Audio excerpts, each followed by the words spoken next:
And first of all, I just want to say thank you to the NGCOA and to all of the sponsors who have made this possible in this year that's a little bit wacky. We're all pretty excited, I think, to get together, even if virtually. And we're honored here at our club to be able to share a little bit of our story. And hopefully it'll help everybody out there drive some extra dollars and get through some of these crazy times and or plan for next year and then beyond. So just want to say thank you to everybody at NGCOA, all the work that's happening behind the scenes, and the sponsors and everybody else who has taken the time to do a presentation. I've been listening, and it's just great. I love it. So anyway, thank you. So my presentation today really is about our mantra and our mission, which is fun, food, and friends. So from our standpoint, I think that it's probably important to understand what has happened, what are we, real quickly, some background. So I know nothing about running a golf course. I know nothing about running a restaurant, certainly not retail. I came from the service industry and was ready to make a major career change. The local course came for sale. I conned a couple good friends to go in with me. And so here you go. We 3 years ago bought this golf course, and it's the 23rd season of the golf course. And everything online said, do not do this. It's the craziest idea. Golf is not a good business to get into if you want to make a living, etc. But 3 years later, I'm really glad we did. But I think it all starts with that vision of fun, food, and friends. I think it's Simon Sinek that says, when asked what you do, you should start from, instead of saying, well, we are a golf course, and then go back in and, well, how do you do it? We usually say we are a regional entertainment spot or destination. Really, so how do you do that? Well, we create lots of great activities. We have great food, and people just leave having a good time. And then they say, well, what do you do? Well, we happen to be a golf course that also has a pub and other things we do. So I think it's important to understand what is your mission and how are you going to grow revenue. And for us, the gamification side of the house kind of fit into that, and I'll get into that in a little bit more. Let me give you some perspective on the size, because we aren't a Troon, or we're not a huge organization with zillions of dollars. So this is hopefully going to help a smaller to mid-size operator really take an evaluation of this and say, hey, does this make sense? So just to kind of open the kimono a little bit, when we bought the place, there was around $330,000 in annual revenue, which isn't that much, and 68 members. So we finished last year at about 1.2 and 140-ish members. And even with the COVID shutdown for a month and a half in the pub and a month and change on the golf course, we'll beat next year as well. So I think it's important to understand that history, not anything more than a small course can find ways to drive other revenue. And this is one of the things that was a critical thing from our standpoint that made it happen. So those are some of the reasons and ways that we're looking at everything we do. And for example, listening to Allison just a second ago about just toss out your retail and look at other ways of doing it is something very interesting that I think we're going to have to think about. How do we make that happen as a retail space is an interesting thing. So anyway, first of all, again, making it fun. We do lots of things with Mug Club. We do some music. We do cornhole used to be until we couldn't do cornhole anymore with COVID. Taco Tuesday, Trivia Tuesdays, things like that. So I think you just want to, our online persona in the pub / the course really is about having fun. So that's what you'll see if you follow us at either the Meadows and or Doolin's. We are also a little bit secluded. We're in Maine and we're out in the country. So we're always wondering, well, how do we create some alternate revenue stream so that we're not dependent solely on one thing? So at the very first thing we did is there aren't any major or opportunities for good and food. So we put some energy into the food very early on, hired an executive chef, created an atmosphere that people wanted to come to. So from that side, we were drawing people to the course that didn't even golf, which will eventually lead into the simulator discussion as well. When we did that, then that helped drive us to do a few more things with the course. And when the course was done and we're winter in Maine, then we're wondering, well, how do we keep playing golf? How do we keep doing activities? How do we keep that fun going, whether it's golf or other things? How do we find other ways to get people to come in?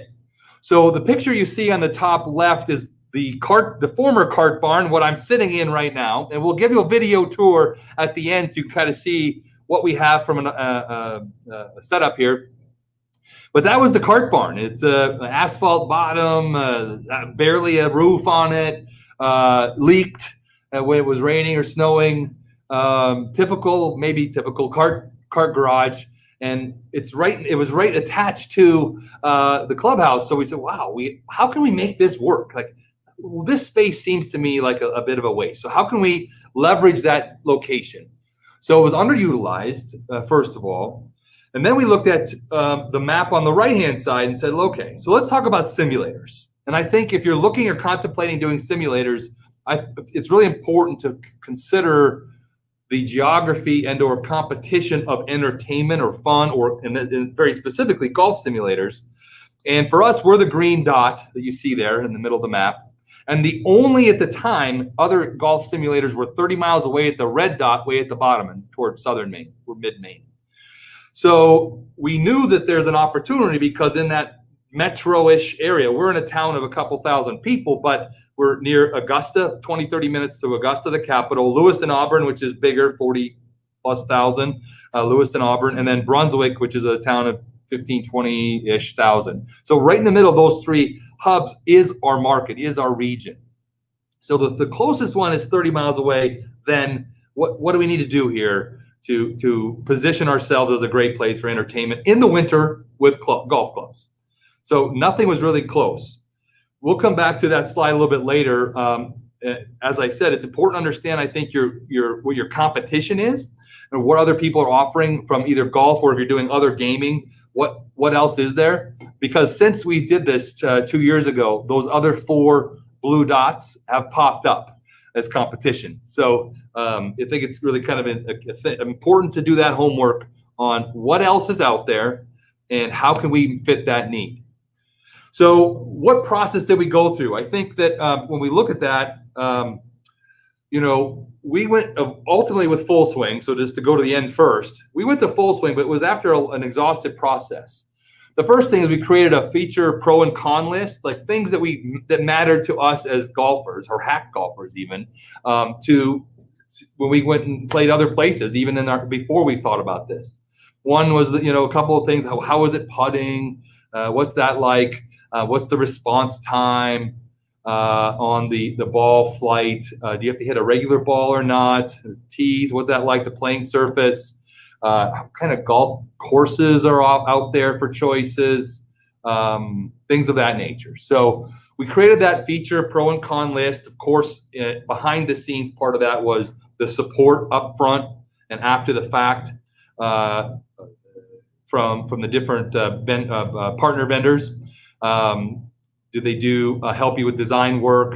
And I'll show you a couple things about that. What was their tech support like? What were the hours of tech support? So we did this list, created some financials for what we thought would make sense from a initial investment perspective, and did a plan for the cart barn. We transitioned out to what it is today.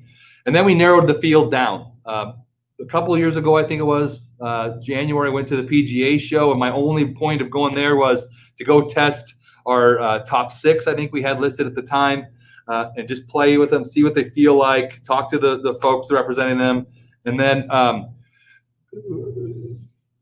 doing another scoring system. So what does the response time look like and feel like? If we haven't been able to do it at the PGA show, my business partner out in Colorado went to regional ones, and that's out there, played them, talked to the owners, talked to the managers, and said, hey, what do you like about them? What do you not like about them?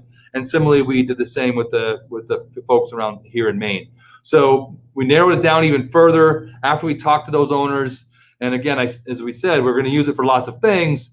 So in addition to the golf aspect, could we use it for lessons and fittings, which is a revenue generator by itself? And then as a bonus, we come to find out there are some sims that at the time there was really full swing was was by far the leader, and I can't speak to today's offerings out there. But being in Litchfield, Maine, having other games to play, like a variety of shooting games after prairie dogs, squirrels, trap shooting, target shooting, all of these crazy games, then that would be a big draw for us. And also other activities. So there is a hockey, you put down fake ice and you go after a goalie. There's soccer. As Allison said earlier, yes, there's zombie dodgeball with a few different settings. You have them coming after you. Basketball, things like that. So all of those other games, we knew that even if you're not a golfer, we can position and market to our area, to our region, or as a destination to come have a good time. So those were all the factors we looked at as we made our selection and went with Full Swing. Of course, the Tiger Woods and other pros that endorsed it tends to help. When I tell a golfer that, yes, the simulators we have are the same ones that Tiger Woods has in his house, well, don't have to really talk much more about it. 80-some courses, all kinds of great things like that. So just saying the Tiger has it in his house makes a big difference. No question in the perception of the golfer before they've even stepped foot in our space here. And then we also did the space. How many could we get in? What could we do? You'll see here shortly. We actually put in two simulators.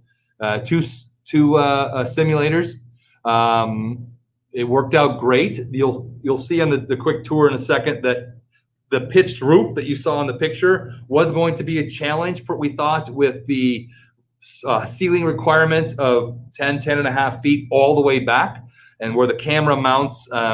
The great folks at Full Swing did a great job of helping us solve that.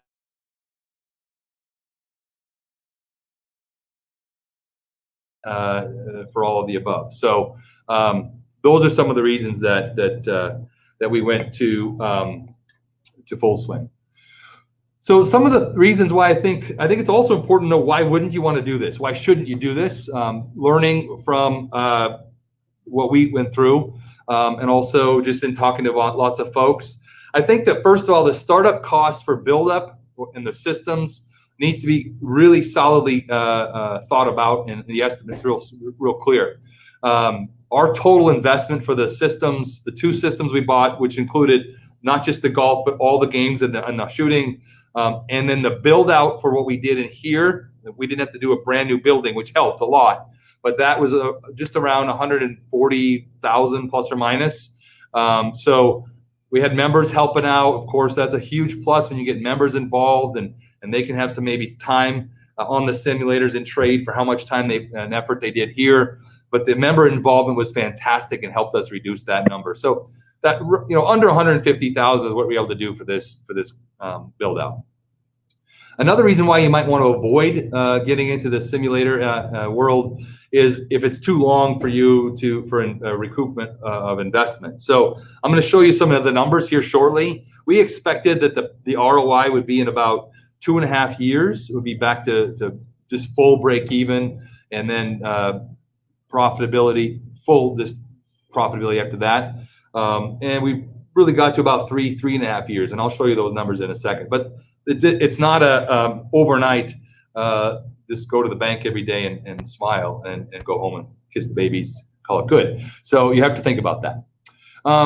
We always are thinking about what are the other alternative investments that we might be able to put money in and get a return on investment, create a better experience for our people that visit us, create other offerings of activities, what have you. So at that time, but for us, it made sense. So we're glad we did it, but considering those other alternatives, I think is really important.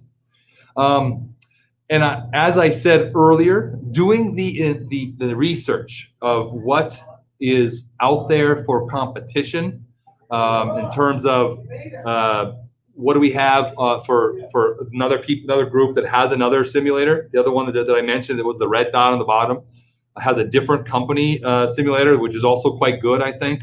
And they have 4 or 5 big group, and they draw a lot of the Portland market. So we felt that we still could make it work. Subsequently, as I told you, there's now 3 others that are within 20, 30 minutes of us. And certainly that's of interest. So we're watching what their prices are, what systems they have, and how we need to make sure that we're positioned in the market. So that competition and that saturation is really important understand. So if there's 10 regular golf courses in our area, we would have a problem. And same thing with simulators. And then the F&B side. For us, the F&B is a critical aspect of our business. The food and beverage drives, as I'll show you, a good uplift beyond what you get for every dollar in the simulator time. So looking at simulators, it's not just what are you going to rent it per hour for, or if you're selling memberships or whatever else you're doing with it. It's also what will you get incrementally for the food and beverage, and can your group and can your kitchen, can your staff, can we handle that accommodation? So those are some of the things that I would consider you think about. There's lots of others, but those are just some of the keys that I would consider at the time. So what we did learn, speaking of food and beverages, we expected about 30 cents of every sim dollar that we brought in. So if we're renting them for $30 an hour, right, then we should get $9 in food and beverage. Well, actually, we're almost 70 cents for every dollar. And so that's been fantastic. It's helped offset some of the utilization lower than we thought. October, November, December was slower than we would like. For us, perfect world stuff. Hey, we're here. It starts to snow in October or November. Boom, let's start playing golf. What we found is that there are some people in our area, and perhaps your area is different, that need some transition time from outdoor golf to get their kids to school or start their fall schedules, start their fall, just whatever they're doing, the fall cleanups, etc., and then start to come back. So need a break or want a break for some reason. We're obviously going to try to continue to work on that, but at the beginning, we really found that October, November is slower than we expected. It's still helpful, it's still incremental, but it isn't all of a sudden. It's just everything goes from outside to inside. And it's not a build it, everybody's going to come. Great marketers, like we heard our friend from Troon yesterday talk about marketing. This is no different. We have to constantly drive, whether it's online engagement about this type of play. We need to have activities. So we do certain, we'll do a Masters tournament that just for that week when the Masters is going, you can win prizes and you play whatever course we have set up, and engagement and reasons to come play versus just come play. Or they're playing at, Bethpage today or for this week. Then the next 2 weeks you play Bethpage, you're in a drawing, whatever. So that constant marketing and constant push is definitely critical to making these work, and for people to know you're here. Lots of courses in the area don't have the simulators. So reaching out to those courses and making sure that they get that you have this, that their members are welcomed. And if you want to make a special deal with, hey, if you're a member at XYZ Sunshine Club, then you get it, and then hopefully you can sell them to keep coming back. Leagues are critical, not just like in regular golf, but in simulator golf. It is a reason why folks really need to come to get their weekly play in. And we do it so that every week is a different week instead of Tuesday night league night. You need to play during this particular calendar week, the particular course with the settings that we've got set up, and then we otherwise run it the same way as a normal league works. In this room, we've actually set it up. I'll show you shortly. Parties are effective. So whether it's a company party or a kid's birthday party, again, we have more than golf. So parties and events in this room have been really helpful. And we don't have a huge amount of space, but it is nice to have a separate room and to sell. Well, one group of folks can be playing and hitting golf balls, and then the other side can be doing various other activities. And that's proven to be a nice supplement, particularly as we get around December and some of the holidays or birthday parties, and focusing and pushing out to corporate events. Small sales meetings. Folks always want to get to a sales meeting and be by a golf course, but if they're inside, they can access our Wi-Fi. They can actually do some quote unquote work while we're giving them food, beverage, and they're having a good time. That's a win for everybody. And like I said, where I'm at, just rural, the shooting games have been a huge help. On Wednesdays, we had a period of time where we did Whack-'em Wednesday. So from 6 to 9 or something at night, you would come. We would have you'd pay some certain amount. I think it was pretty cheap, like $10. You get to play so many games, you get a score, and then there's prizes and games, and people are laughing and they're shooting, and it's pretty dang funny. So those are some of the I think helpful lessons. Just some of the nuts and bolts. So just this shows you a couple of the estimates we had made at the time. So the estimated utilization I show you by month, and actual utilization over the first 2 years I mentioned is listed there. We charge $30 an hour. I heard Allison saying 40. 30 for us is right at this point. We'll be looking at that and probably moving it up. If not this year, we'll certainly do it next year. We're really, since we've had three or four competitors come in, the competition aspect of us is what we're watching real closely. So the max utilization for us, we figure 12 hours at 6 days, I think is how that number gets to be. The 7th day is just a bonus day. If you can open and close later, that's phenomenal. So by reservation, we'll usually open at 6 or 7 in the morning for some hardcore players that are here all the time. We seldom need to stay open past 9. It has happened. It's usually certain days of the week drive that play a little bit more, Friday night, Saturday night type of thing.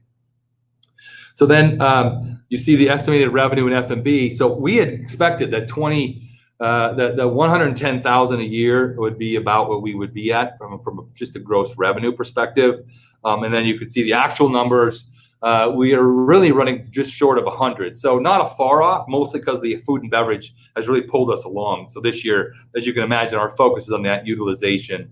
And if we're able to, maybe in January, we might raise a slight amount just to offset a bit more too.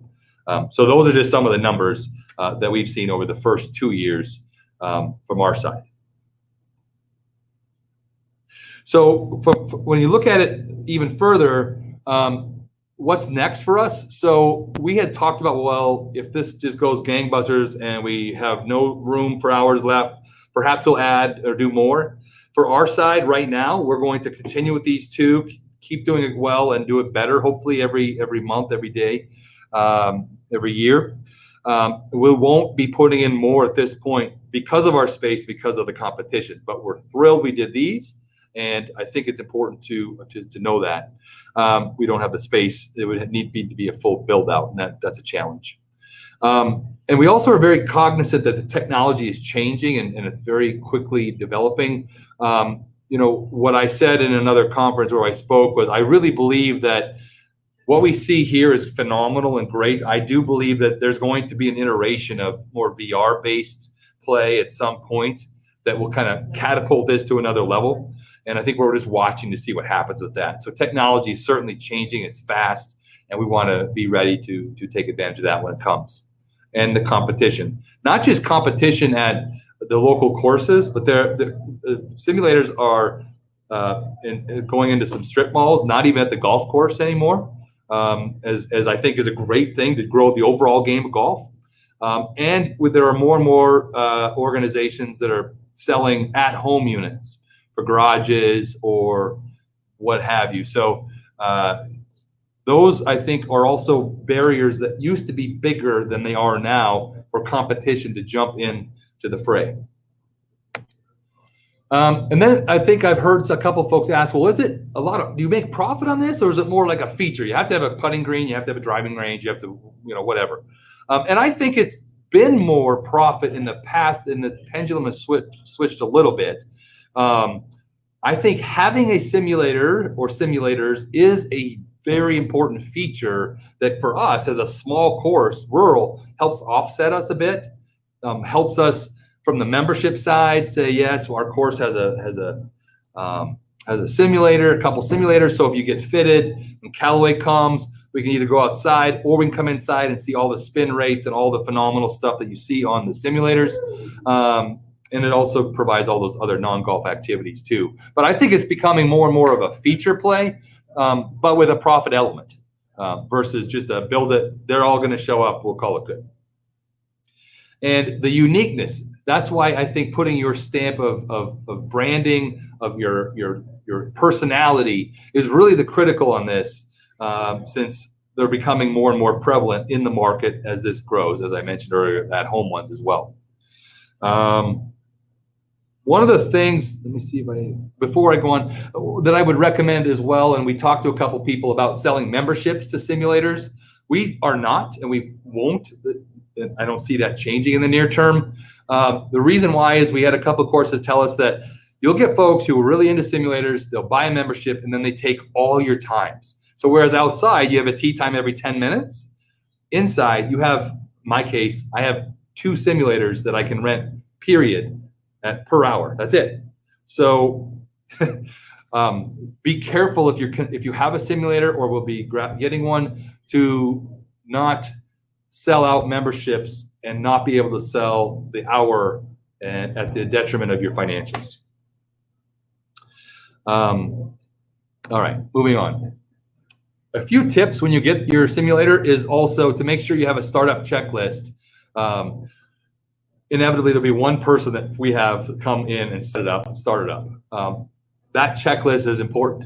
May or may not need to include every day calibration of the guns and just test it out, make sure it works. But it needs to be on and ready. All of the things staged. If you have new players that haven't played with you before, have that player, the new player speech ready, so that everybody says the same thing. Like, here are the settings. Here's how you will do it. Here's how you're going to do mulligans. Here's how long it should take you. That type of thing. Different people have different ways of presenting, and I think it's really, really, really important to make sure that message is equal across everybody, and that they're given the opportunity to make it as a good a fit in their play for them as they can, based on the settings and all the course selections, etc. And have an end of the day checklist. Make sure they're put to bed properly, cleaning, etc. As an aside, with COVID, the room I'm going to show you, we have not put up the barriers yet between the 2 simulators, which we will be doing. And we'll also be putting in gaps of time between our hour. We have 1 hour increments that people can book. We'll be putting in gap time to do thorough cleaning on the keyboards, the surfaces that we have, etc. So that's aside. COVID is a separate checklist and consideration. And then techie, if you have anybody that gets really into and excited about technology, they're the ones that get you to have out and help you a lot to start with. They are the ones you might want to work with when you start them up in the morning. Folks who get into the technology side are the best ones to show all the different aspects. And somebody who's tech phobic is not the right person. If you love golf, you're tech phobic, that might be a tragedy. To TV or not to TV, you'll see in this tour real quick that we have chosen not to put a separate TV to watch games or anything else in here at the same time. That was through some conversations we had with other owners or other managers of facilities. Definitely not other sound, because the games have some sound on it, especially the non-golf games. So sound, for sure, I would say, please, you don't do that. But if you put in a TV, just know that there are different opinions, and the distraction from their play to watching on the TV can then delay their ability to finish a round in an allotment of time. For us, we say each 18 holes of golf per player is an hour. So if 2 people want to play 18 holes, it's 2 hours. 3 people want to play 18 holes, it's obviously 3 hours. 2 want to play 9 holes each, then that should take 1 hour only. But having a TV and distractions and plus mulligans change that a lot. And then, like I said, sell the party packages, activities, tournaments, leagues, constantly changing it as you would in your normal golf site. All right. Now let's do the virtual tour. So you'll see my screen just miraculously kind of move away. But I just want to show you here. We put in two simulators. This is one that is set up on the golf side. So as you can see, this room that you saw has a sloped roof. And so from up here, we have the sloped roof. We have a small amount of storage back here. And then when they come in, they're greeted here. We'll have a keyboard that sets up everything. There's the stairs they come in on. This is where all the league information will be. But then here's where we'll do all the activities. We have a list for the 80-some courses that they can play. And as you can see, it's pretty great space. You'll need room for up top for the cameras, as you might be able to see, and it's got that. So then this is where we make 70 cents per dollar, right? So the food and beverage, right? Our pro shop and our opportunity for selling that is out here. And then over here, we were worried we weren't going to fit in another one, right? So over here, it's a little bit more crowded, but we have it currently loaded on some of the shooting games. And these guns and these Some of these things are amazing, right? They're actually heavy. They're replicas. If you didn't see the red thing on the end, it'd be kind of scary, I think. So these types of things are the games, and they're loaded on both the prairie dog, the deer hunting, all kinds of different activities we can do there. And we tend to rent the sports and the non-golf more here, as the balls can be a little interesting, and thinking about where your balls and the pucks and all that might fly. I could talk forever about that. But thinking about what games should go where is helpful. The other thing is, this one is a little more private. As you can see, if you're golfing, you've got a little half wall over here. For golfers that are a little embarrassed, or first timers, which has been a huge plus for us. The people who are non-golfers that come in the sim and I convince them to come shoot something, inevitably they've always want to try golf. So that is a huge plus, but they typically don't want to be on the one that everybody in the whole room can see like that. You can see it all the way across the room. How are they doing, right? But if you're a new golfer, you'd rather probably be secluded. You don't want to be on the driving range and everybody else is looking at you. So this has turned out to be a nice one for more of a private setting for golf. So there you go. We obviously do a bunch of fittings and such, but that's our virtual tour. You might have more questions. And we're almost toward the end, so I can get to those questions shortly. But I think I want to give a bonus tip and just tell you about what we're doing real quick. We have almost no extra room, but we have a little bit of space off on the side that we're thinking about likely putting in an RV and glamping side.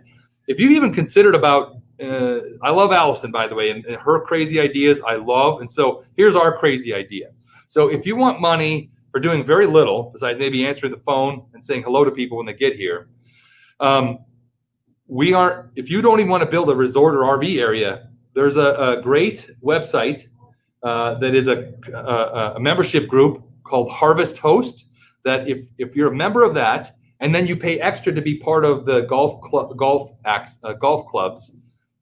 then those RVers can call and stay for one night with their RV with no service hookup, no dumping, no electricity, and no water. They can only stay one night, and they're encouraged to spend money with whatever organization. So they do it wineries, at distilleries, farms. So it's unique RV experiences versus just a campground.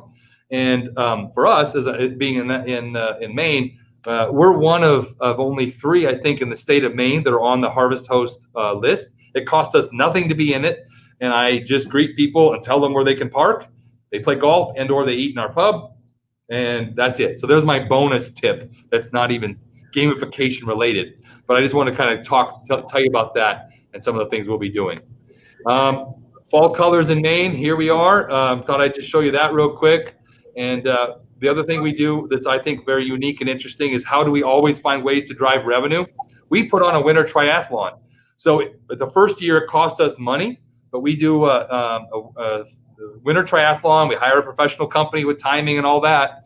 And the course is groomed and used for these activities or first weekend in March. And then we also groom all of our trails for free use of fat tire bikes, snowshoe, and cross-country ski throughout the winter to try to get folks to the simulators and everything else. So anyway, that's it. That's my book.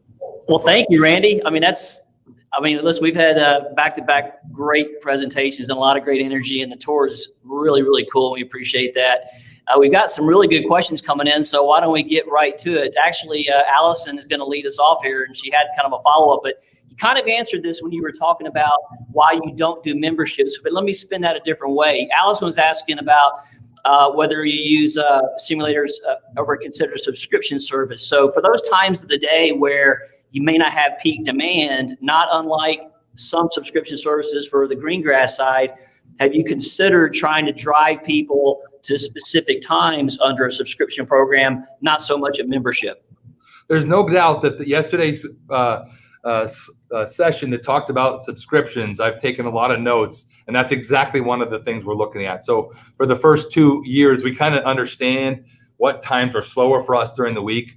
And that's one thing that we took as a takeaway yesterday to try to drive some folks. So I think subscription makes a lot of sense, specifically to area times of the day within a week that are slower. than others. Membership, though, is the scary part for us that we were guided against, and I'm glad we didn't. But the subscription makes a lot of sense to us. We just haven't done it yet. Excellent. And Allison's very helpful on the keyboard with us today as well. We really appreciate those questions, Allison. So how do you handle staff use with your simulators? Obviously, it's probably a popular thing to try to get on. So how do you handle that? How do we handle the staff that supports it? That wants to use it. Yeah. Oh, yeah. So, well, so for the way we handle it is if it's outdoor golf, it's a free membership. You get to play. We don't charge our folks. If it's indoors, then if it's after hours, they can use it however much and as much as they want.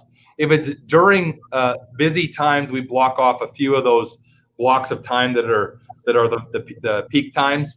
And then if it's the slower times, it's they just have to know a day or two in advance. They can't book it forever in advance. So so slower times are more apt that can get on or after hours. Yeah, and you may have mentioned this at the start of your presentation, but it was asked, was this dive into gaming part of your pre-acquisition strategy of the property, or was it a post-acquisition pivot? Well, that's a phenomenal question. It was not part of our pro formas when we bought the place, but it was within probably 6 to 9 months after we did, knowing that we had a revenue problem during winter just a revenue opportunity. I don't even know if it was a problem. I mean, the pub was doing okay, but we knew that we had opportunity to drive even more revenue. So it was not part of the original pro forma, but that's a really good question. Great. Here's another one. Internet service, speed. You talked a little bit about, some things you have to kind of work around, but you're in a remote area. So how have you handled that?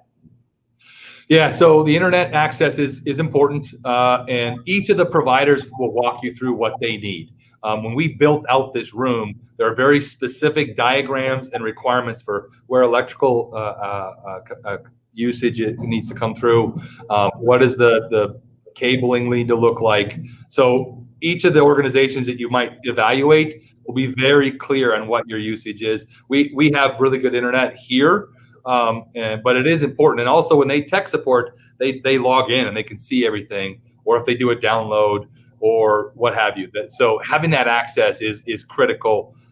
It's hardwired. It's not wireless for better performance. And that all has to be done when you build it out. Excellent. So we've got a math question for you here. Regarding your overall property revenue, that one number, are you getting to the point now, how much of your revenue, obviously you showed us the F&B numbers that have been generated, how much of your bottom line are you now attributing to either the simulators or spinoffs from people coming because you have the simulation in gaming? Yeah, so we are not able to attribute a simulator acquisition to further down the road revenue stream. So if I acquire a customer or a guest because they heard about us, they never played with us, they never eaten with us outside, but they come because of the simulators, and then they subsequently come and spend money or play golf with us outside, I'm not able to attribute those acquisitions to down the road lifetime value. Gotcha. So you mentioned your initial projections were a little bit off. Any final advice to someone who's considering this on, where to maybe be conservative, what you might do differently, if you had it to do over again? I think talking to the other folks who are running them currently and find out what version they have of whatever software it is, and asking them, all of those different folks is really, really important, especially if there's anybody even remotely close to you.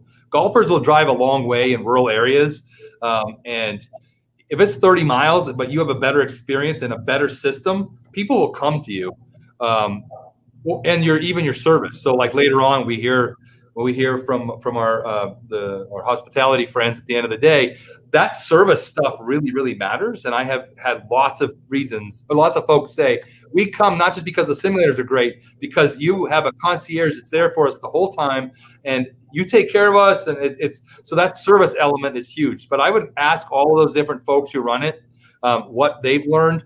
I've shared some of the things I have there. I could go into a few more things, like I talked about, like the non-golf or golf balls flying and how to make sure you're careful on that. So for example, like what you see on the walls, if you just look at this wall here, I'm assuming you can see me.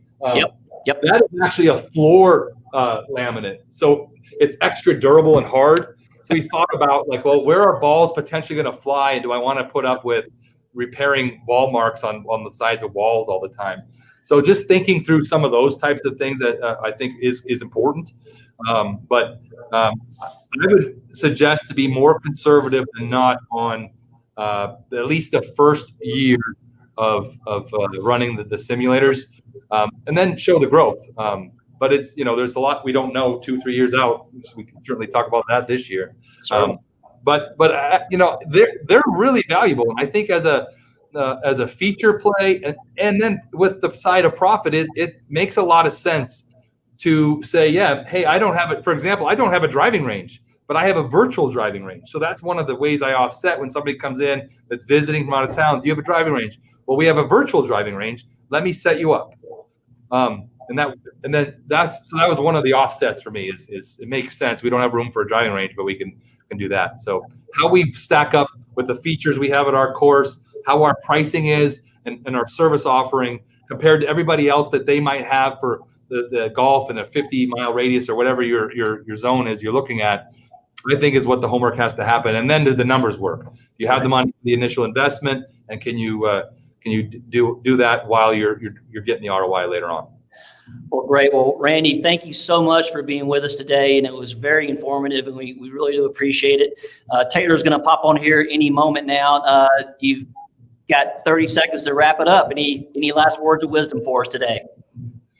No, thank you for the opportunity. We're really excited to share our story. We'd love to host anybody. Just let me know when you're going to be here. I think Taylor said you're coming, right?